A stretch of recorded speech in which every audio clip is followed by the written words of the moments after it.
Chers étudiants, aujourd'hui nous allons clarifier trois notions fondamentales en anatomie fonctionnelle: la position de repos, la position de fonction et la position neutre d'une articulation.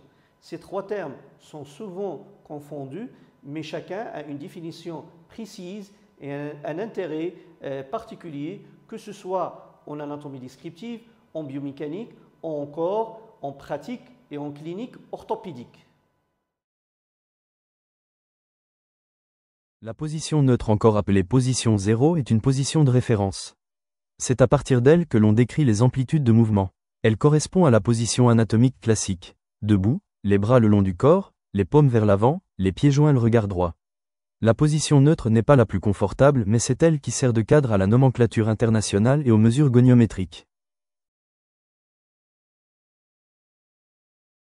La position de repos est la plus physiologique du point de vue articulaire.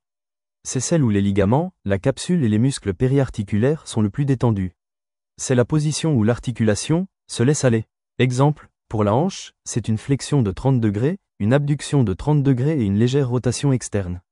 Cette position est capitale en rhumatologie et en orthopédie, car elle correspond au volume articulaire maximal, là où un épanchement se loge le mieux, et c'est dans cette posture que l'on pratique les infiltrations avec le moins de résistance. Un deuxième exemple, l'articulation radiocarpienne, une flexion d'environ 10 degrés et une inclinaison ulnaire de 5 degrés. C'est la position de repos de l'articulation du poignet.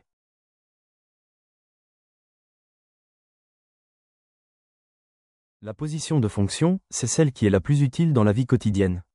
Elle permet aux muscles d'être efficaces et de préserver la meilleure ergonomie. C'est la position qu'on recherche lors de la mise en place d'un plâtre ou une orthèse pour garder l'articulation opérationnelle.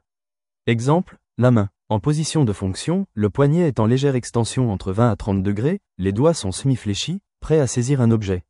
C'est la posture de préhension optimale. En traumatologie, on met souvent une attelle en position de fonction après fracture, car cela préserve la capacité fonctionnelle et limite les raideurs. Chaque articulation a sa propre position de fonction. Pour le coude, une flexion à environ 90 degrés, qui permet à la main d'être amenée vers la bouche.